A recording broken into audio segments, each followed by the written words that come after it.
ನಿಮಿಷ ಪ್ರತ್ಯೇಕ ಮಾತುಕತೆ. ಸಿಎಂ ಡಿಸಿಎಂಗೆ ರಾಗ ಸಂದೇಶ ಏನು? ದೆಹಲಿ ಅಂಗಳಕ್ಕೆ ಸಿಎಂ ಕುರ್ಚಿ ಚೆಂಡು. ಬನ್ನಿ ಬಗೆಹರಿಸೋಣ.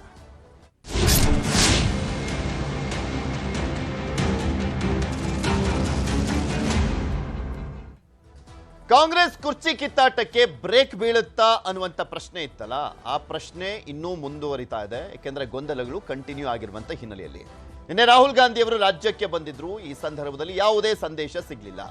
ಸಂದೇಶ ಸಿಕ್ಕಿದ್ದೇನಪ್ಪ ಸಿಎಂಗೆ ಡಿಸಿಎಂಗೆ ಅಂದ್ರೆ ದೆಹಲಿಗೆ ಬನ್ನಿ ಅಲ್ಲಿ ಚರ್ಚೆ ಮಾಡೋಣ ಅನ್ನುವಂಥ ರೀತಿಯಲ್ಲಿ ಸಂದೇಶ ಅಂತ ಹೇಳಲಾಗ್ತಾ ಇದೆ. ಕುರ್ಚಿ ಚೆಂಡು ಮತ್ತೊಮ್ಮೆ ದೆಹಲಿ ಅಂಗಳದಲ್ಲೇ ಇದೆ. ಜನವರಿ 16 ಅಥವಾ 17ಕ್ಕೆ ಸಿಎಂ ಡಿಸಿಎಂ ದೆಹಲಿಗೆ ಹೋಗುವಂತ ಸಾಧ್ಯತೆ ಇರುವಂಥದ್ದು, ದೆಹಲಿಗೆ ಬರುವಂತೆ ಸೂಚಿಸಿರುವಂಥದ್ದು ರಾಹುಲ್ ಗಾಂಧಿ. ನಿನ್ನೆ ಬಂದಂತಹ ಸಂದರ್ಭದಲ್ಲಿ ನಾಯಕತ್ವ ಬದಲು, ಸಂಪುಟ ಪುನರ್ರಚನೆನೋ ಅನ್ನುವಂಥದ್ದಕ್ಕೆ ಉತ್ತರ ಸಿಗುತ್ತಾ ಕಾದ್ ನೋಡ್ಬೇಕು. ಯಾಕೆಂದ್ರೆ ಸಂಪುಟ ಪುನರ್ರಚನೆಗಾದ್ರೂ ಗ್ರೀನ್ ಸಿಗ್ನಲ್ ಸಿಕ್ಕಿದ್ದಿದ್ರೆ ಅಲ್ಲಿ ಮುಖ್ಯಮಂತ್ರಿಗಳಾಗಿ ಸಿದ್ದರಾಮಯ್ಯನವರೇ ಕಂಟಿನ್ಯೂ ಆಗಲಿದ್ದಾರೆ ಅನ್ನುವಂಥ ಸಂದೇಶ ರವಾನೆ ಮಾಡಿದಂತಾಗದು. ಆದ್ರೆ ಅದು ಆಗಿಲ್ಲ. ಸಂಪುಟ ಪುನರ್ರಚನೆಗೆ ಸಿದ್ದರಾಮಯ್ಯನವರು ಸಾಕಷ್ಟು ಸರ್ಕಸ್ ಮಾಡ್ತಾ ಇದ್ದಾರೆ, ಬಟ್ ವರ್ಕೌಟ್ ಆಗ್ತಾ ಇಲ್ಲ. ಅಧಿಕಾರ ಹಂಚಿಕೆ ಸೂತ್ರ ಪಾಲನೆಗೆ ಡಿಕೆಶಿ ಮನವಿಯನ್ನ ಮಾಡ್ಕೊಳ್ತಾ ಇದ್ದಾರೆ, ತಮ್ಮ ಪಟ್ಟನ್ನ ಸಡಿಲಿಸ್ತಾ ಇದ್ದಾರೆ. ಇಬ್ಬರನ್ನೂ ಕೂಡ ದೆಹಲಿಗೆ ಆಹ್ವಾನಿಸಿರುವಂಥದ್ದು ರಾಹುಲ್ ಗಾಂಧಿ. ಇನ್ನ ಕಾಂಗ್ರೆಸ್ನಲ್ಲಿ ಗೊಂದಲ ಇದೆಯಾ ಇಲ್ವಾ? ನಾಯಕರು ಏನಂತಾರೆ ಒಮ್ಮೆ ಕೇಳೋಣ. ಗೊಂದಲ ಏನಿದೆ? ಗೊಂದಲ ಏನಪ್ಪ ಇದೆ? ಆ ಥರದ್ದು ಇಲ್ವೇ ಇಲ್ಲ. ಅವೆಲ್ಲ ಪತ್ರಿಕೆಗಳಲ್ಲಿ ಚರ್ಚೆ ಆಗ್ತಾ ಇರೋದು, ಪಾರ್ಟಿನಲ್ಲಿ ಅವೆಲ್ಲ ಇಲ್ವೇ ಇಲ್ಲ. ನಾನು ಮಾತಾಡಬೇಕು, ಡಿ ಕೆ ಶಿವಕುಮಾರ್ ಮಾತಾಡಬೇಕು, ನಮಗೆ ತಾನೇ ಗೊತ್ತಾಗೋದು. ಅಲ್ಟಿಮೇಟ್ಲಿ ಹೈಕಮಾಂಡ್ ಅವ್ರು ಏನು ತೀರ್ಮಾನ ಮಾಡ್ತಾರೆ ಅದರ ಪ್ರಕಾರ ನಡ್ಕೊಳ್ಳೋದು. ಗೊಂದಲ ಪರಿಹಾರ ಈಗ ಶಿವಕುಮಾರ್ ಹೇಳ್ತಾರೆ, ಮಾತು ಕೊಟ್ಟಿದ್ರು ಅಂತಾರೆ. ಅವ್ರು ಏನು ಆ ಥರ ಚರ್ಚೆ ಆಗಿಲ್ಲ ಅಂತ ಮುಖ್ಯಮಂತ್ರಿಗಳು ಹೇಳ್ತಾರೆ. ಬಟ್ ಏನೇ ಮುಖ್ಯಮಂತ್ರಿಗಳು ಏನು ಹೇಳ್ತಾರೆ, ಆ ಥರದ್ದು ಯಾವುದೂ ಚರ್ಚೆಗಳು ಇಲ್ಲ ಅಂತ ಹೇಳಿದ್ರು ಕೂಡ ಕಡೆಗೆ ಏನು ಹೇಳ್ತಾರೆ, ಹೈಕಮಾಂಡ್ ಏನು ತೀರ್ಮಾನ ಮಾಡ್ತಾರೋ ಆ ತೀರ್ಮಾನಕ್ಕೆ ಬದ್ಧ ಅಂತಾರೆ.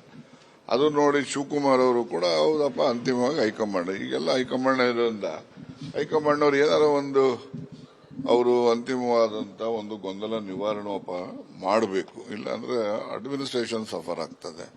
ಮತ್ತೆ ನಮ್ಮಲ್ಲೂ ಕೂಡ ಗೊಂದಲಗಳು ಇರ್ತದೆ.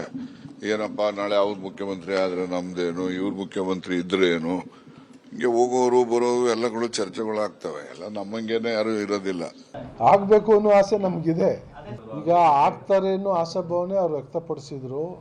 ಅಂತಿಮವಾಗಿ ಹೈಕಮಾಂಡ್ ಯಾವತ್ತು ಹೇಳ್ತಾರೆ ಆವತ್ತು ಏನಾದ್ರು ತೀರ್ಮಾನ ಆಗ್ತದೆ.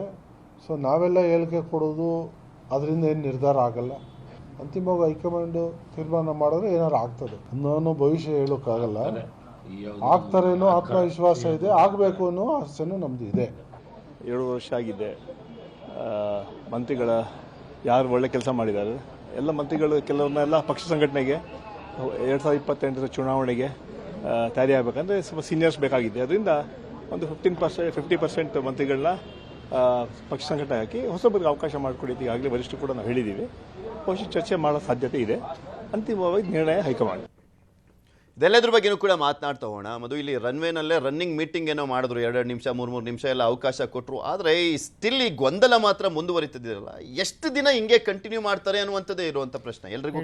2.5 ವರ್ಷದಲ್ಲಿ ಕ್ಲಿಯರ್ ಆಗದೆ ಇರುವಂತಹ ಸಂದೇಹ 2.5 ನಿಮಿಷದಲ್ಲಿ ಆಗುತ್ತಾ? ಸೊ ಇದೆಲ್ಲವೂ ಕೂಡ ಪರ್ಸೆಪ್ಷನ್ ಮತ್ತೆ ಪರ್ಸ್ಪೆಕ್ಟಿವ್ ಅನ್ನೋ ರೀತಿ ಕಾಣಿಸ್ತಾ ಇದೆ. ಒಂದು ನರೇಟಿವ್ ಬಿಲ್ಡ್ ಮಾಡಲಿಕ್ಕೆ ಏನೇನು ಅನುಕೂಲ ಆಗಬೇಕು ಅದೆಲ್ಲದಕ್ಕೂ ಕೂಡ ಪೂರಕವಾಗಿ ಈಗ ಒಂದು ಪಕ್ಷದ ಪ್ರಮುಖ ನಾಯಕ, ಪ್ರಮೋಚ ನಾಯಕ ಸದ್ಯಕ್ಕೆ ಅಂತ ಕರೆಸ್ಕೊಳ್ತಾ ಇದ್ದವರು, ಅವರು ಬಂದಂಥ ಅವ್ರ ಮುಂದೆ ರಾಜ್ಯದ 2 ಪ್ರಬಲ ಶಕ್ತಿಗಳು ಹೋಗಿ ನಿಂತಾಗ ನಾವು ನಿಮ್ಮ ಜೊತೆ ಮಾತನಾಡಬೇಕು ಪ್ರತ್ಯೇಕವಾಗಿ. ಈಗ ಸಾಮಾನ್ಯವಾಗಿ ಯಾರೋ ಒಬ್ಬರು ದೆಹಲಿಯ ನಾಯಕರು ಬಂದಾಗ ಏರ್ಪೋರ್ಟಲ್ಲಿ ವೆಲ್ಕಮ್ ಮಾಡಿಕೊಡೋದು, ಲಾಂಜಲ್ಲಿ ಮಾತಾಡೋದು ಅಥವಾ ಅವ್ರನ್ನ ಬೀಳ್ಕೊಡೋದು ಅದೆಲ್ಲ ಸಹಜವಾಗಿ ನಡೆಯುತ್ತೆ. ಎಲ್ಲರೂ ಸಾಲಾಗಿ ಒಂದು 3-4 ಜನ ನಿಂತಿರ್ತಾರೆ. ವೆರಾಸ್ ಇಲ್ಲಿ ವೆಲ್ಕಮ್ ಮಾಡ್ಕೊಂಡ ನಂತರ ನಿಮ್ಮ ಜೊತೆ ಪ್ರತ್ಯೇಕವಾಗಿ ಮಾತನಾಡಬೇಕು ಅಂತ ಕೇಳಿದಂಥ ಸಂದರ್ಭದಲ್ಲಿ ಸಿದ್ದರಾಮಯ್ಯವರು ರಾಜ್ಯದ ಮುಖ್ಯಮಂತ್ರಿ, ಒಬ್ಬ ಪ್ರಬಲ ಹಿಂದುಳಿದ ವರ್ಗಗಳ ನಾಯಕ, ಪ್ರಬಲ ನಾಯಕ. ಈ ಹಿನ್ನೆಲೆಯಲ್ಲಿ ಒಂದು ಅತಿ ದೊಡ್ಡ ಚಹರೆ ಇಡೀ ರಾಷ್ಟ್ರವ್ಯಾಪಿ ಸಿದ್ದರಾಮಯ್ಯ ಅಂದರೆ ಯಾರು ಅಂತ ಗೊತ್ತಿರುವಂಥ ಹಿನ್ನೆಲೆಯಲ್ಲಿ ಸೊ ಅವರು 2.5 ನಿಮಿಷ ಕೇಳಿದ್ರೆ ಕೊಡಲಿಲ್ಲ ಅಂತಂದರೆ, ಅಥವಾ ಇಲ್ಲ ನೀವು ಡೆಲ್ಲಿಗೆ ಬನ್ನಿ ಮಾತಾಡೋಣ ಅಂತಂದ್ಬಿಟ್ರೆ ಏನೋ ಕೇಳಿದ್ರು ಕೊಡಲಿಲ್ಲ ಅನ್ನೋದೇ ಸುದ್ದಿ ಆಗುತ್ತೆ. ಆ ಸುದ್ದಿ ಕೊಡುವಂತಹ ಏನು ವಿಶ್ಲೇಷಣೆಗಳಾಗಿರ್ಬೋದು, ಅದು ಕೊಡುವಂಥ ಸಂದೇಶಗಳಾಗಿರ್ಬೋದು ಇನ್ನೂ ಕೂಡ ತೀಕ್ಷ್ಣವಾಗಿರುತ್ತೆ. ಸೊ ಸಿದ್ದರಾಮಯ್ಯ ಅವರ ಮುಖನೇ ನೋಡಲಿಲ್ವಂತೆ, ಸಿದ್ದರಾಮಯ್ಯ ಅವರು ಮಾತನಾಡೋಕ್ಕೆ ಅವಕಾಶ ಕೊಡಲಿಲ್ವಂತೆ. ಸೊ ಈ ಎಲ್ಲ ಕಾರಣಕ್ಕೆ ಸೊ ಬದಲಾವಣೆ ಆಗುವುದು ನಿಶ್ಚಿತ ಇರ್ಬೋದೇನೋ, ಅನುಮಾನಗಳೇ ನಿಜ ಇರ್ಬೋದೇನೋ, ಈಗೆಲ್ಲ ಶುರು ಆಗಿಬಿಡುತ್ತೆ. ಸೊ ಆ ಹಿನ್ನೆಲೆಯಲ್ಲಿ ಈಗ ರಾಹುಲ್ ಗಾಂಧಿ ಅವರು ಚುನಾವಣೆಗಳನ್ನು ಗೆಲ್ಲದೇ ಇರಬಹುದು, ಮತ್ತೊಂದು ಆಗದೇ ಇರ್ಬೋದು, ಓಕೆ. ಆದರೆ ಇಷ್ಟರ ಮಟ್ಟಿಗಾದ್ರೂ ದೆಹಲಿಯಲ್ಲಿ ಅವ್ರನ್ನ ಟ್ಯೂನ್ ಅಂತೂ ಮಾಡಿ ಕಳಿಸಿರ್ತಾರೆ. ನೀವು ಯಾವುದೇ ರೀತಿ ಒಂದು ಕಡೆ ವಾಲ್ತೀರಾ ಅನ್ನೋ ರೀತಿ ಸಂದೇಶ ಕಂಡ್ರು ಕೂಡ ಇದು ಅತಿ ದೊಡ್ಡ ಬಿರುಕನ್ನು ಕಂದಕಗಳನ್ನು ಸೃಷ್ಟಿ ಮಾಡುತ್ತೆ. ಸೊ ಹುಷಾರಾಗಿ, ಯಾಕಂದರೆ ಸಹಜವಾಗಿ ಅಲ್ಲಿ ಮುಗಿಬಿಡ್ತಾರೆ ಇಬ್ಬರು ನಾಯಕರು ನಿಮಗೆ. ಯಾಕಂದರೆ ವೇಣುಗೋಪಾಲ್ ಹೋದಂಥ ಸಂದರ್ಭದಲ್ಲಿ ಹಂಗೆ ಆಗುತ್ತೆ, ಖರ್ಗೆ ಅವ್ರು ಬಂದಂಥ ಸಂದರ್ಭದಲ್ಲಿ ಹಂಗೆ ಆಗುತ್ತೆ. ಸೊ ಯಾರೇ ಹೋದರೂ ಇಲ್ಲಿನ ಇಬ್ಬರು ನಾಯಕರುಗಳಿಗೆ ಅವರವರದ್ದೇ ಆದಂಥ ಅಜೆಂಡಾ ಇರೋದ್ರಿಂದ ಸಹಜವಾಗಿ ಎಡತಾಕುವಂಥ ಪ್ರಯತ್ನಗಳನ್ನು ಮಾಡ್ತಾರೆ. ಆ ಪ್ರಯತ್ನಗಳು ಬೇರೆ ರೀತಿಯ ಪ್ರಕೋಪಗಳಿಗೆ ಹೋಗಬಾರದು ಎರಡೂ ಬಣಗಳಲ್ಲಿ, ಯಾಕಂದರೆ ಇದು ವೈಡ್ ಓಪನ್ ಇದೆ ಕಂದಕ ಅನ್ನೋ ಕಾರಣಕ್ಕೆ. ಸೊ ಹುಷಾರಾಗಿ ವ್ಯವಹರಿಸಿ ಅಥವಾ ಹುಷಾರಾಗಿ ವ್ಯವಹರಿಸಬೇಕು ಅಂತ ಅವ್ರಿಗೆ ಯಾರು ಹೇಳ್ಕೊಳ್ಳಿಲ್ಲ ಅಂದ್ರೂ ವ್ಯವಹರಿಸಬೇಕು ಸ್ವತಃ ಅನ್ನೋಷ್ಟಂತೂ ಕಾಮನ್ ಸೆನ್ಸ್ ಅವರಿಗೆ ಪೊಲಿಟಿಕಲ್ ಇದ್ದೇ ಇರುತ್ತೆ. ಸೊ ಈ ನೆಲೆಯಲ್ಲಿ ಸಿದ್ದರಾಮಯ್ಯ ಅವರು ಕೇಳೋಂಥ ಸಂದರ್ಭದಲ್ಲಿ ಏನು ಅಂತ ಪ್ರತ್ಯೇಕವಾಗಿ ಅಂತ ಅವರೇ ಕೇಳ್ಕೊಳ್ಳೋಂಥ ಸಂದರ್ಭದಲ್ಲಿ ಏನು ಅಂತ ಕೇಳಿರ್ತಾರೆ. ಆ ಪ್ರತ್ಯೇಕ ಮನವಿಯ ಹಿನ್ನೆಲೆ ಏನು ಅಂತ ನೋಡಿದ್ರೆ ಸಹಜವಾಗಿ ಎಲ್ಲರಿಗೂ ಗೊತ್ತಿರುವಂಥ ಓಪನ್ ಸೀಕ್ರೆಟ್ ಸಂಪುಟ ಪುನಾರಚನೆ ಅಥವಾ ಏನು ವಿಸ್ತರಣೆಯನ್ನು ಮಾಡಿದಂಥ ಅಥವಾ ಪುನಾರಚನೆಯನ್ನು ಮಾಡಿ ತಮ್ಮ ಸ್ಥಾನ ಭದ್ರ ಅನ್ನುವಂಥ ಒಂದು ಸಂದೇಶವನ್ನು ಕೊಡಬೇಕು ಅನ್ನೋ ಒಂದು ಸಂಕಲ್ಪದಲ್ಲಿ ಸಿದ್ದರಾಮಯ್ಯ ಅವರು ಇದ್ದಾರೆ. ಬಹುಶಃ ಅಥವಾ ನಿಜವಾಗಿಯೂ ಅದನ್ನೇ ಅಲ್ಲಿ ಪ್ರಸ್ತಾಪ ಮಾಡಿರ್ತಾರೆ. ಸೊ ಆ ವಿಚಾರದಲ್ಲಿ ಬನ್ನಿ ದೆಹಲಿಗೆ ನೋಡೋಣ, ಯಾಕಂದರೆ ಅದು ಹಾದಿಬೀದಿಲಿ ಕ್ಲಿಯರ್ ಮಾಡುವಂಥದ್ದಲ್ವಲ್ಲ. ಸೊ ಹೇಗೆ ಅವರನ್ನು ಭೇಟಿಗೆ ಅಥವಾ ಮಾತುಕತೆಗೆ ಅವಕಾಶ ಕೊಡಲಿಲ್ಲ ಅಂದರೆ ಸುದ್ದಿ ಆಗ್ತಿತ್ತು, ಆಯಿತು ಮಾಡಿ ಓಕೆ ಗ್ರೀನ್ ಸಿಗ್ನಲ್ ಅಂದ್ಬಿಟ್ರೆ ಅದು ಕೂಡ ದೊಡ್ಡ ಸುದ್ದಿ ಆಗ್ತಿತ್ತು ಮತ್ತು ಪ್ರಕೋಪಕ್ಕೆ ಹೋಗ್ತಾ ಇತ್ತು. ಸೊ ಆ ಹಿನ್ನೆಲೆಯಲ್ಲಿ ಇದು ಒಬ್ಬರ ನಿರ್ಧಾರ ಆಗಲ್ಲ. ಇಲ್ಲಿನ ಪ್ಲೇಯರ್ ಖರ್ಗೆ ಮತ್ತು ಪ್ಲೇಯರ್ ಮತ್ತು ರೆಫ್ರಿ ಎರಡೂ ರೀತಿ ಇರುವಂಥ ಖರ್ಗೆ ಅವರು ಕೂಡ ಇರ್ತಾರೆ ಅನ್ನೋ ಕಾರಣಕ್ಕೆ ಬನ್ನಿ ದೆಹಲಿಗೆ ಅಂತ ಒಂದು ಮಾತನ್ನು ಹೇಳಿದ್ದಾರೆ. ಅಟ್ ದ ಸೇಮ್ ಟೈಮ್ ಈಗ ಸಿದ್ದರಾಮಯ್ಯ ಅವರ ಪೋರ್ಷನ್ ಮುಗೀತು. ಸಿದ್ದರಾಮಯ್ಯ ಅವ್ರಿಗೆ ಇಷ್ಟು ಮಾನ್ಯತೆ ಪ್ರಾತಿನಿಧ್ಯವನ್ನು ಕೊಟ್ಟು ಡಿ ಕೆ ಶಿವಕುಮಾರ್ ಅವರು ಅದೇ ಜಾಗಕ್ಕೆ ಹೋಗಿದ್ದಾರೆ. 2.5 ವರ್ಷದಿಂದ ಏನು ಹಂಗಾಮ ಆಗ್ತಾ ಇದೆ ಅಂತದ್ದು ಎಲ್ಲರಿಗೂ ಗೊತ್ತಿದೆ.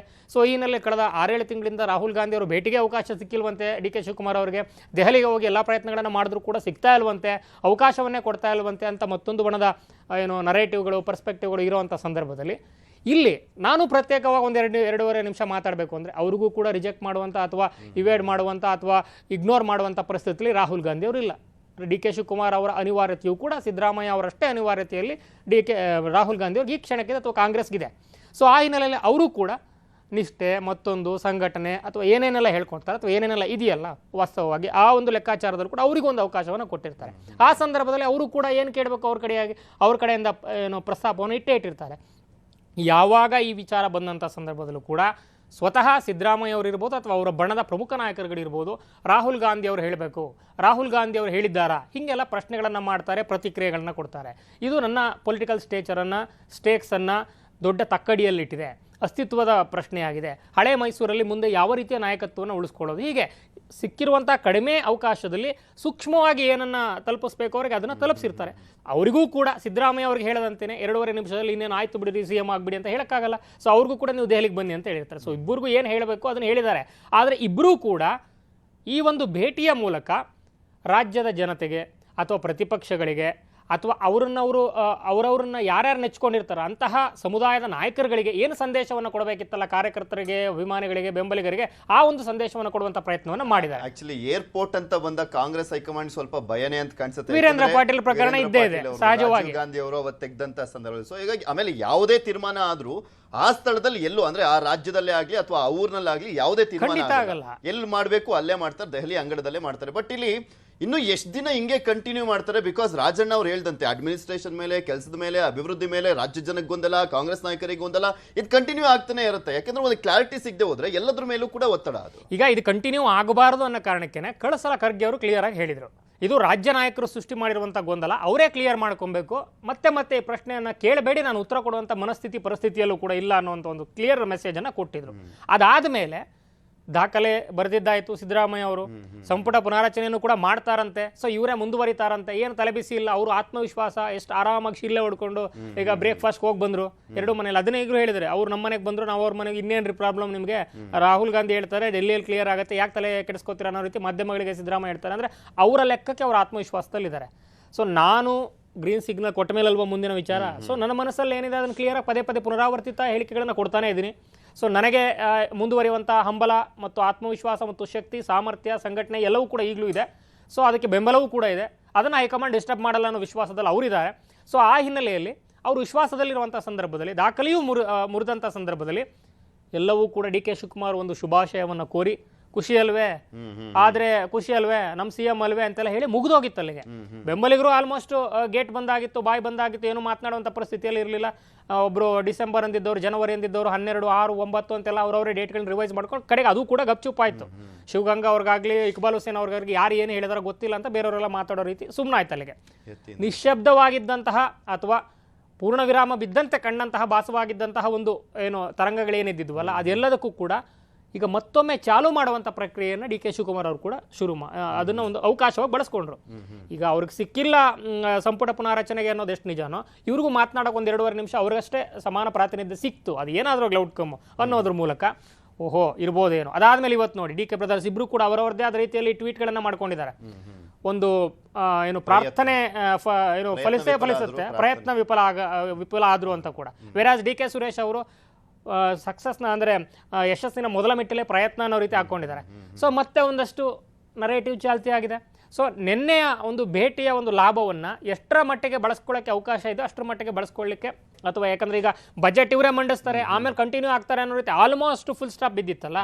ಸೊ ಆ ಫುಲ್ ಸ್ಟಾಪ್ ಬಿದ್ದಿದ್ರೂ ಕೂಡ ಚರ್ಚೆಗಳು ಓಪನ್ ಅಪ್ ಆಗಿರೋ ರೀತಿ ಅಥವಾ ಅದಕ್ಕೊಂದು ಆಸ್ಪದ ಇರೋ ರೀತಿ ಮಾತುಕತೆಗೆ ವಿಧಾನಸೌಧದ ಕಾರಿಡಾರ್ಗಳಲ್ಲಿರ್ಬೋದು, ಜನಮಾನಸದಲ್ಲಿರ್ಬೋದು, ಪ್ರತಿಪಕ್ಷಗಳ ಬೆಂಚ್ಗಳಲ್ಲಿರ್ಬೋದು, ಆ ಒಂದು ಆಸ್ಪದ ಇರೋ ರೀತಿ ಅವಕಾಶವನ್ನು, ಈ ಒಂದು ಅವಕಾಶವನ್ನು, ಭೇಟಿ ಅವಕಾಶವನ್ನು DK ಶಿವಕುಮಾರ್ ಅವರು ಕೂಡ ಬಳಸ್ಕೊಂಡಿದ್ದಾರೆ. ಸೊ 17ರ ನಂತರ ಮತ್ತೊಂದು ಸಲನೋ, ಯಾಕಂದರೆ ಈಗ ನಿಮಗೆ ಅಸ್ಸಾಂ ಚುನಾವಣೆ ಉಸ್ತುವಾರಿಯನ್ನು ಕೊಟ್ಟಂಥ ಸಂದರ್ಭದಲ್ಲಿ ಚುನಾವಣೆ ಅವ್ರಿಗೆ ಯಾಕೆ ಕೊಡ್ತಾರೆ, ಒಬ್ಬರು DCMಗೆ ಯಾಕೆ ಕೊಡ್ತಾರೆ?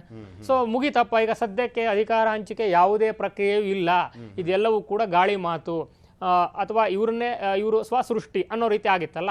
ಸೊ ಆ ಒಂದು ಲೆಕ್ಕಾಚಾರಕ್ಕೆ ಕೌಂಟರ್ ಕೊಡೋ ರೀತಿ ಈ ಒಂದು ಬೆಳವಣಿಗೆಯನ್ನು ಬಳಸ್ಕೊಂಡಿರುವಂಥದ್ದು. ಸೊ ಅದ್ರ ಮೂಲಕ ನರೇಟಿವ್ನ ಇನ್ನೊಂದಷ್ಟು ಸ್ವಲ್ಪ ದಿನ ಜೀವಂತವಾಗಿ ಇಟ್ಕೊಂಡಿರುವಂಥದ್ದು ಕಾಣಿಸ್ತಾ ಇದೆ. ಇಲ್ಲಿ ತುಂಬಾ ಖುಷಿಯಾಗಿರೋರು ಅಂದ್ರೆ 30 ಜನ ಸಚಿವರು ಅಂತ ಕಾಣಿಸುತ್ತೆ. ಎಷ್ಟು ಈ ಗೊಂದಲ ಮುಂದುವರಿಯುತ್ತೆ, ಸಂಪುಟ ಪುನರ್ರಚನೆ ಆಗಲ್ಲ, 2.5 ವರ್ಷಕ್ಕೆ ಚೇಂಜ್ ಆಗಬೇಕಾಗಿತ್ತಲ್ಲ, ಅವರೆಲ್ಲರೂ ಕಂಟಿನ್ಯೂ ಆಗ್ತದೆ. ಅದರ ಜೊತೆಗೆ ಮೇನ್ ಆಗಿ ನೋಡ್ತಾ ಹೋದಾದ್ರೆ ಸಿದ್ದರಾಮಯ್ಯನವರು ಈಗ ನಾನು ಬಜೆಟ್ ಮಂಡಿಸ್ತೀನಿ ಅಂತ ಹೇಳಿದ್ದಾರೆ, ಅದು ಮಾರ್ಚಲ್ಲಿ ಆಗುತ್ತೆ.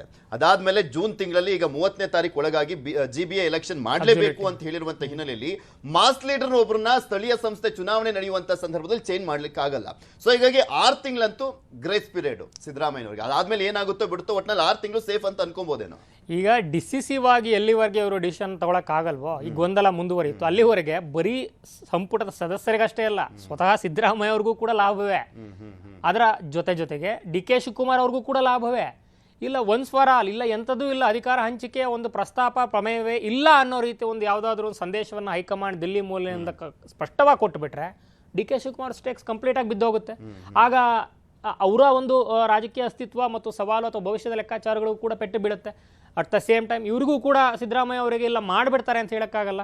ಹಂಗೆ ಹೇಳಿದ್ರೆ ಅದು ಕೂಡ ದೊಡ್ಡ, ನೀವು ಹೇಳಿದಂತೆ ಸ್ಥಳೀಯ ಸಂಸ್ಥೆಗಳ ಚುನಾವಣೆಯ ಸವಾಲು ಇರ್ಬೋದು, ಅಥವಾ ಈಗ ಬಜೆಟ್ ಆಲ್ರೆಡಿ ಫಿಕ್ಸ್ ಆಗಿದೆ, ಅವರೇ ಮಾಡ್ತಾರೆ, ಎಲ್ಲ ಅಧಿಕಾರಿಗಳ ಜೊತೆ ಸಭೆ ಆಗ್ತಾ ಇದೆ. ಸೊ ಈ ಎಲ್ಲ ಹಿನ್ನೆಲೆಯಲ್ಲಿ ಗೊಂದಲ ಮುಂದುವರೆದ್ರೆ ಬರೀ ಸಂಪುಟ ಸದಸ್ಯರು ಅಂದರೆ ತೂಗುಗತಿ ಏನಿದೆಯಲ್ಲ, ಯಾರನ್ನ ಬದಲಾವಣೆ ಮಾಡ್ತಾರೆ ಅಂತ, ಆ ಬದಲಾವಣೆ ತೂಗುಗತಿಯಲ್ಲಿರುವಂಥ ಸಂಪುಟ ಸದಸ್ಯರ ಹೊರತಾಗಿಯೂ ಕೂಡ ಇವರಿಬ್ಬರು ನಾಯಕರುಗಳು ಕೂಡ ಗೊಂದಲವೇ ಸದ್ಯಕ್ಕೆ ಲಾಭದಾಯಕ. ಇಲ್ಲ ಅಂದಿದ್ರೆ ಇಬ್ಬರ ನೆರೆಟಿವ್ಗಳು ಕೂಡ ಬಿದ್ದೋಗುತ್ತೆ. ಸೊ ಆ ಹಿನ್ನೆಲೆಯಲ್ಲಿ ಸ್ಥಳೀಯ ಸಂಸ್ಥೆ ಚುನಾವಣೆ ಆಗೋವರೆಗಾದ್ರೂ ಏನು ಅನ್ನುವಂಥ ಕುತೂಹಲ ಇದ್ದೇ ಇರುತ್ತೆ, ಅಥವಾ ಅದ್ರ ಆಚೆಗೂ ಕೂಡ ಇಲ್ಲ ಕೊಟ್ಟು ನೋಡೋಣ ಅನ್ನೋ ರೀತಿ ಆಗ್ಬೋದು. ಸರ್ಕಾರಕ್ಕೆ ಈಗ ಸ್ಥಳೀಯ ಸಂಸ್ಥೆ ಚುನಾವಣೆಯನ್ನು ಗೆದ್ದ ಮಾತ್ರಕ್ಕೆ ಅಥವಾ ಸೋತ್ ಮಾತ್ರಕ್ಕೆ ಅಲ್ಲಿ ಪ್ರತಿಷ್ಠೆ, ರಾಜಕೀಯ ಪ್ರತಿಷ್ಠೆಯ ವಿಚಾರ ಬರುತ್ತೆ ಹೊರತು ಸರ್ಕಾರದ 140 ಹತ್ತತ್ರ ಇರೋದ್ರಿಂದ ಸರ್ಕಾರದ ಅಸ್ತಿತ್ವದ ಸಮಸ್ಯೆ ಆಗೋದಿಲ್ಲ ಸದ್ಯಕ್ಕೆ. ಸೊ ಈ ಹಿನ್ನೆಲೆಯಲ್ಲಿ ಶಾಸಕರುಗಳಿರ್ಬೋದು, ಸಚಿವರುಗಳಿರ್ಬೋದು, ಮತ್ಯಾವುದು ಆಪರೇಷನ್ನ ಒಂದು ಲೆಕ್ಕಾಚಾರಕ್ಕೆ ಒಳಗಾಗಿ ಈ ಹಿಂದೆ ಏನೇನಾಗಿದೆ, ಐತಿಹಾಸಿಕವಾಗಿ ಪ್ರಮಾದ, ವೈಯಕ್ತಿಕವಾಗಿ ಎಷ್ಟು ನೊಂದಿದ್ದಾರೆ ಹೋಗಿರುವಂಥ ಶಾಸಕರು ಅನ್ನೋ ಒಂದು ಲೆಕ್ಕಾಚಾರ ಇದೆಯಲ್ಲ, ಆ ಹಿನ್ನೆಲೆಯಲ್ಲಿ ಯಾರು ಹೋಗ್ತಾರೆ, ಹೋಗ್ಬಿಡ್ತಾರ, ನೋಡೇ ಬಿಡೋಣ ಅನ್ನೋ ರೀತಿ ಮಾಡಿದ್ರೂ ಮಾಡಬಹುದು. ಅಥವಾ ನೀವು ಹೇಳಿದಂತೆ ಗೊಂದಲಗಳಲ್ಲಿ ಇಟ್ಟು ಇನ್ನೂ 2.5 ವರ್ಷ ಹೆಂಗೂ ಕಂಪ್ಲೀಟ್ ಆಗಿದೆ, 2.5 ವರ್ಷ ಇದೇ ರೀತಿ ಗೊಂದಲದಲ್ಲಿ ತಳ್ಳಿ ಇನ್ನೇನು ಮಾಡ್ತಾರೋ ಗೊತ್ತಿಲ್ಲ. ಆದರೆ ಸದ್ಯಕ್ಕಂತೂ ಈ ಒಂದು ಅವಕಾಶವನ್ನು, ನರೇಟಿವ್ನ ಹಾಗೆ ಜೀವಂತವಾಗಿ ಇಟ್ಕೊಳ್ಳಿಕ್ಕೆ ಬಳಸ್ಕೊಳ್ಳಿರೋದಂತೂ ಹೌದು. ನೀವು ಹೇಳಿದಂತೆ ವೀರೇಂದ್ರ ಪಾಟೀಲ್ರ ಒಂದು ಐತಿಹಾಸಿಕ ಭಯವೂ ಕೂಡ ಇರೋದ್ರಿಂದ ಇದು ಏರ್ಪೋರ್ಟಲ್ಲಿ ಕ್ಲಿಯರ್ ಆಗುವಂಥದ್ದಲ್ಲ. ಬರೀ ಕಾಂಗ್ರೆಸ್ ಅಂತ ಅಲ್ಲ, ನರೇಂದ್ರ ಮೋದಿ ಅವರು, ಅಮಿತ್ ಶಾ ಅವರು ಬಂದು ಏರ್ಪೋರ್ಟಲ್ಲಿ ಏನೂ ಕ್ಲಿಯರ್ ಮಾಡೋಕ್ಕಾಗಲ್ಲ BJP ವಿಚಾರಗಳನ್ನು. ಅದಕ್ಕೆ ಅದರದ್ದೇ ಆದಂಥ ಸ್ಥಳಕ್ಕಾಗಿರ್ಬೋದು, ಸಮಯಕ್ಕಾಗಿರ್ಬೋದು ಅದರದ್ದೇ ಆದಂಥ ಒಂದು ಶಕ್ತಿ ಇರುತ್ತೆ. ಸೊ ಇಲ್ಲಿ ಬಂದು ಮಾತನಾಡೋದಕ್ಕೂ, ದೆಹಲಿಗೆ ಕರೆಸ್ಕೊಂಡು ಮಾತನಾಡೋದಕ್ಕೂ ಯಡಿಯೂರಪ್ಪನವರ ವಿಚಾರದಲ್ಲಿ ಅದನ್ನು ನಾವು ನೋಡಿದ್ವಿ. ಅಲ್ಲಿ ಹೋಗಿ ಬಂದ ನಂತರ ಏನೂ ಇಲ್ಲ, ಸುಮ್ಮನೆ ಬಂದಿದ್ದ ಹೈಕಮಾಂಡ್ ಭೇಟಿ ಮಾಡಲಿಕ್ಕೆ ನಾಯಕರನ್ನ ಅಂತ ಹೇಳಿದ್ರು ಕೂಡ ಅದಾದ ಕೆಲವೇ ತಿಂಗಳುಗಳಲ್ಲಿ ಇಲ್ಲಿ ಬಂದು ಸಮಾವೇಶದಲ್ಲಿ ಮಾತನ್ನು ಹೇಳಿದ್ರು, ಒಂದು ನಿರ್ಣಾಯಕ ಮೈಲುಗಳು ತಲುಪಿದಂಥ ಸಂದರ್ಭದಲ್ಲಿ. ಸೊ ಈ 1000 ದಿನಗಳ ಸಮಾವೇಶ ಹಾವೇರಿಯೋ ಬೆಳಗಾವಿಯೋ ಎಲ್ಲಾಗುತ್ತೋ ಗೊತ್ತಿಲ್ಲ, ರಾಯಚೂರು. ಆದರೆ ಅದಾದ ಮೇಲೆ ಬಜೆಟ್ ಆದಮೇಲೆ ಏನಾದರೂ ಇರಬಹುದೇನೋ ಅನ್ನೋ ಒಂದು ಆಯಾಮಗಳಿಗೆ ಜೀವಂತಿಕೆಯನ್ನು ಇಡಲಿಕ್ಕೆ ಡಿ ಕೆ ಶಿವಕುಮಾರ್ ಅಥವಾ ಡಿ ಕೆ ಬ್ರದರ್ಸ್ ಸದ್ಯಕ್ಕಂತೂ ಯಶಸ್ವಿಯಾಗಿದ್ದಾರೆ ಈ ಒಂದು ಕಿರು ಭೇಟಿಯ ಒಂದು ವಿಷಯದಲ್ಲಿ. ಒಂದು 2.5 ವರ್ಷದಿಂದಲೂ ಕೂಡ ಡಿ ಕೆ ಶಿವಕುಮಾರ್ ಅವರು ಸಿದ್ದರಾಮಯ್ಯನವ್ರನ್ನ ಬದಲಾವಣೆ ಮಾಡೋದಾದ್ರೆ ಡಿ ಕೆ ಶಿವಕುಮಾರ್ ಅವರೇ ಅನ್ನುವಂಥದ್ದನ್ನ ತುಂಬಾ ಗಟ್ಟಿಯಾಗಿ ದೃಢವಾಗಿ ಇವನ್ ರಾಜ್ಯದ ಜನಕ್ಕೂ ಗೊತ್ತಾಗುವ ರೀತಿಯಲ್ಲಿ ಅದನ್ನ ಆ ಸ್ಟೇಕ್ಸ್ ನ ಕಂಟಿನ್ಯೂ ಮಾಡ್ಕೊಂಡು ಬಂದಿದ್ದಾರೆ. ಬಟ್ ಈಗ ನೆಕ್ಸ್ಟ್ ಇರುವಂತ ಸವಾಲ್ ಇದೆಯಾ GBA ಎಲೆಕ್ಷನ್, ಅದರಲ್ಲಿ ಗೆಲ್ಲೇಬೇಕಾದಂತ ಅನಿವಾರ್ಯತೆ. ಡಿ ಕೆ ಶಿವಕುಮಾರ್ ಅವರು ಪಟ್ಟನ್ನ ಹಿಡಿದು ಬೆಂಗಳೂರು ಉಸ್ತುವಾರಿಯನ್ನ ತಗೊಂಡಿದ್ದು, ಅದರಲ್ಲಿ ಮಿನಿಮಮ್ 3 ಪಾಲಿಕೆಯನ್ನ ಗೆಲ್ಲದೆ ಹೋದ್ರೆ ಇವ್ರ ಸ್ಟೇಕ್ಸ್ ಏನು ಇದುವರೆಗೂ ಕಂಟಿನ್ಯೂ ಮಾಡ್ಕೊಂಡ್ ಬಂದಿದ್ರು, ಇದುವರೆಗೂ ನಾನೇ ಅನ್ನುವಂಥದ್ದನ್ನ ಏನ್ ಹೇಳ್ಕೊಂಡ್ ಬರ್ತಾ ಇದ್ರು, ಕ್ಲೈಮ್ ಮಾಡ್ಕೊಳ್ತಿದ್ರು, ಅದಕ್ಕೂ ಹೊಡ್ತಾ ಬಿದ್ದಂತ ಆಗಲ್ವಾ ಅಂತ. ಅಬ್ಸಲ್ಯೂಟ್ ಇದೊಂದು ಅತಿ ದೊಡ್ಡ ಅಗ್ನಿ ಪರೀಕ್ಷೆ ಅಂತೂ ಸದ್ಯಕ್ಕಿದೆ. ಯಾಕಂದ್ರೆ ಬಿಜೆಪಿ ಹೊಸ ಹುರುಪಲ್ಲಿದೆ. ನಾಯಕತ್ವದ ಆಂತರಿಕ ಗೊಂದಲಗಳಿದ್ರೂ ಕೂಡ ಅಲ್ಲಿ ನಗರ ಪ್ರದೇಶ ಅವರದ್ದೇ ಆದಂತ ಮತ ಬ್ಯಾಂಕು ಮತ್ತು ಆಡಳಿತಾರೂಢ ಸರ್ಕಾರದ ವಿರುದ್ಧ ಇರುವಂತ ಆಡಳಿತ ವಿರೋಧಿ ಅಲೆ ಇನ್ ಟರ್ಮ್ಸ್ ಆಫ್ ಇನ್ಫ್ರಾಸ್ಟ್ರಕ್ಚರ್ ಇರ್ಬೋದು, ಇನ್ನೂ ಕೂಡ ನಡೀತಾ ಇದೆ. ಇನ್ನೂ ಕೂಡ ಏನು ಈಸ್ ಆಫ್ ಲಿವಿಂಗ್ ಸರಿಯಾಗಿ ಆಗಿಲ್ಲ, ಏನೇನು ಪ್ರಾಮಿಸ್ಗಳನ್ನ ಮಾಡಿದ್ರು ಅದಕ್ಕೆ ತದ್ವಿರುದ್ಧವಾಗಿಯೂ ಕೂಡ ಇದೆ ಅನ್ನೋ ಆರೋಪ ಏನಿದೆ ರಾಜಕೀಯವಾಗಿ. ಆ ಎಲ್ಲಾ ಹಿನ್ನೆಲೆಯಲ್ಲಿ ಬಿಜೆಪಿ ಮತ್ತು ಬಿಹಾರ, ಬೇರೆ ಬೇರೆ ಕಡೆ ನರೇಂದ್ರ ಮೋದಿ ಅವರ ವರ್ಚಸ್ಸು ಎಲ್ಲಾ ಕಾರಣಕ್ಕೆ ಒಂದಷ್ಟು ಅವರದ್ದೇ ಆದ ಆತ್ಮವಿಶ್ವಾಸದಲ್ಲಿ ಬಿಜೆಪಿ ಇದೆ. ಸೊ ಈ ಹಿನ್ನೆಲೆಯಲ್ಲಿ ಆಂತರಿಕ ಗೊಂದಲಗಳು ಒಂದು ತಕ್ಕಡಿಯಲ್ಲಿ, ಬಿಜೆಪಿಯ ಒಂದು ರಾಜಕೀಯ ವರ್ಚಸ್ಸು in terms of Narendra Modi ಆ ಒಂದು ಏನು ತೂಕ ಮತ್ತೊಂದು ತಕ್ಕಡಿಯ ಮತ್ತೊಂದು ಭಾಗದಲ್ಲಿ. ಸೊ ಈ ಹಿನ್ನೆಲೆಯಲ್ಲಿ ಎರಡನ್ನೂ ಸರಿದೂಗಿಸ್ಕೊಂಡು ಡಿ ಕೆ ಶಿವಕುಮಾರ್ ಅವರು ಸ್ವಪ್ರತಿಷ್ಠೆಯ ಒಂದು ಕಾರಣದಲ್ಲಿ ಇದನ್ನು ಯಾವ ರೀತಿ ನಿಭಾಯಿಸ್ತಾರೆ ಮತ್ತು ಗೆಲ್ಲುತ್ತಾರೆ, ಈ ಮೂಲಕ ನನಗೆ ಗೆಲ್ಲಿಸ್ಕೊಡುವಂಥ ಶಕ್ತಿ ಇದೆ. ಬರೀ ಕಳೆದ ವಿಧಾನಸಭಾ ಚುನಾವಣೆ ಅನ್ನುವಂಥದ್ದು ಸಿದ್ದರಾಮಯ್ಯ ಅವರ ಒಂದು ನೇತೃತ್ವ ಅಥವಾ ಸಿದ್ದರಾಮಯ್ಯ ಅವರ ಸಂಘಟನೆ ಅಥವಾ ಅವರ ಸಮುದಾಯದ ಅರ್ಥಮೆಟಿಕ್ ಕಾರಣಗಳಿಗೆ, ಅವರು ಮಾಡಿದಂಥ ಸಾಮುದಾಯಿಕ ಅರ್ಥಮೆಟಿಕ್ ಕಾರಣಗಳಿಗೆ ಬಂದಿದೆ ಅನ್ನೋದಾದರೆ, ಬೆಂಗಳೂರಿನ ಗೆಲುವು ಅಥವಾ ಬೆಂಗಳೂರಿನ ಒಂದು ಸವಾಲನ್ನು ನಾನು ನಿಭಾಯಿಸಿರುವಂಥ ರೀತಿ, ನಿಭಾಯಿಸಿದಂಥ ಪಕ್ಷದಲ್ಲಿ ಅದು ನನ್ನ ಸ್ವಂತ ಶ್ರಮ ಮತ್ತು ನಾನು ತೆಗೆದುಕೊಂಡಿದ್ದ ಖಾತೆಯನ್ನು ನಾನು ಅಧ್ಯಕ್ಷಗಿರಿಯನ್ನು ಕಂಟಿನ್ಯೂ ಮಾಡಿಸ್ಕೊಂಡೆ, ಅದೇ ರೀತಿ ನಾನು ಗೆಲ್ಲಿಸ್ಕೊಂಡೆ ಅಂತ ಹೇಳಲಿಕ್ಕೆ ಅತಿ ದೊಡ್ಡ ಒಂದು ಅವಕಾಶ ಆಗುತ್ತೆ. ಆ ಅವಕಾಶವನ್ನು ಬಿಟ್ಕೊಡಬಾರ್ದು ಅನ್ನೋ ಲೆಕ್ಕಾಚಾರದಲ್ಲಿ ಬಿಜೆಪಿ ಕೂಡ ಸಂಘಟಿತವಾಗಿ ಕಾಣಿಸ್ತಾ ಇದೆ ಸದ್ಯಕ್ಕೆ ಬೆಂಗಳೂರು ಕೇಂದ್ರಿತವಾಗಿ. ಆದರೆ ನೀವು ಹೇಳಿದಂತೆ ಡಿ ಕೆ ಶಿವಕುಮಾರ್ ಅವರಿಗೆ ಅತಿ ದೊಡ್ಡ ಪರೀಕ್ಷೆ ಆಗಿರೋದ್ರಿಂದ ಮುಂದಿನ ನಾಯಕತ್ವ ಬದಲಾವಣೆಗೆ ಈ ಒಂದು GBA ಎಲೆಕ್ಷನ್ ಕೂಡ ಅವರ ಇಚ್ಛೆಯಂತೆ ಎಲ್ಲವೂ ಕೂಡ 3 ಪಾಲಿಕೆ ಎಲ್ಲವೂ ಆಗಿರೋದ್ರಿಂದ ಎಷ್ಟರ ಮಟ್ಟಿಗೆ ಅದನ್ನು ಗೆದ್ದು ತೋರಿಸ್ತಾರೆ, ಆ ಮೂಲಕ ಹೈಕಮಾಂಡ್ ಮನಮೆಚ್ಚಿಸುವಂಥ ಪ್ರಯತ್ನವನ್ನು ಮಾಡ್ತಾರೆ. KPCC ಅಧ್ಯಕ್ಷಗಿರಿ ಇರ್ಬೋದು, ಅಕಸ್ಮಾತ್ CM ಬದಲಾವಣೆ ಆಗಲಿಲ್ಲ ಅಂದರೆ ಮತ್ತು ಏನು ಅವರ ಬೆಂಗಳೂರು ನಗರ ಖಾತೆ ಏನಿದೆ ಅದನ್ನು ಕೂಡ ಉಳಿಸ್ಕೊಳ್ಳುವಂಥ ಪ್ರಯತ್ನವನ್ನು, ಇಲ್ಲಾಂದರೆ ಅದಕ್ಕೂ ಕೂಡ ಸವಾಲಾಗ್ಬೋದು. ಜೊತೆಗೆ ಸಂಘಟನೆಯ ಒಂದು ಹೊರೆ, ಆಡಳಿತದ ಹೊರೆ ಎರಡೂ ಕೂಡ ಆಗಲ್ಲ ಅನ್ನೋ ಒಂದು ಆರೋಪವನ್ನು ರಾಜಕೀಯವಾಗಿ ಏನು ಪ್ರತಿಭಟನೆ ಏನು ಮಾಡ್ತಾ ಇದೆಯಲ್ಲ ಸತೀಶ್ ಜಾರಕಿಹೊಳಿ ಅವರು, ಹೊಣೆಗಾರಿಕೆಯನ್ನು ವಿಮುಕ್ತ ಮಾಡಬೇಕು ಅಂತ KPCCಯಿಂದ, ಅದಕ್ಕೆ ಅತಿ ದೊಡ್ಡ ಆ ಕೂಗಿಗೆ ಅತಿ ದೊಡ್ಡ ಒಂದು ಏನು ಆಸ್ಪದ ಅವಕಾಶ ಇನ್ನೂ ಕೂಡ ದೊಡ್ಡದಾಗಿ ಕಾಣುತ್ತೆ. ಆ ಹಿನ್ನೆಲೆಯಲ್ಲಿ GBA ಚುನಾವಣೆ ಅತಿ ದೊಡ್ಡ ಪರೀಕ್ಷೆ. ಯಾಕೆಂದ್ರೆ ಇಲ್ಲಿ 2023ರ ಚುನಾವಣೆಯನ್ನ ಗೆದ್ದಂತ ಸಂದರ್ಭದಲ್ಲಿ ನಾನೇ ಅನ್ನುವಂಥದ್ದನ್ನ ಸಾಕಷ್ಟು ಬಾರಿ ಹೇಳಿರುವಂತ ಹಿನ್ನೆಲೆಯಲ್ಲಿ ಅದು ಕೂಡ ಇದ್ರಲ್ಲಿ ಏನಾದರೂ ಸೋತ್ಬಿಟ್ರೆ ನೀರಲ್ಲಿ ಹೋಮ ಮಾಡ್ದಂತ ಆಗುತ್ತೆ. ಕಾದು ನೋಡೋಣ ಏನಾಗುತ್ತೆ ಅಂತ. ಮುಂದಿನ ಸುದ್ದಿ ಹೋಗೋಣ. ಇರಾನ್ ಮೇಲೆ ಯುದ್ಧಕ್ಕೆ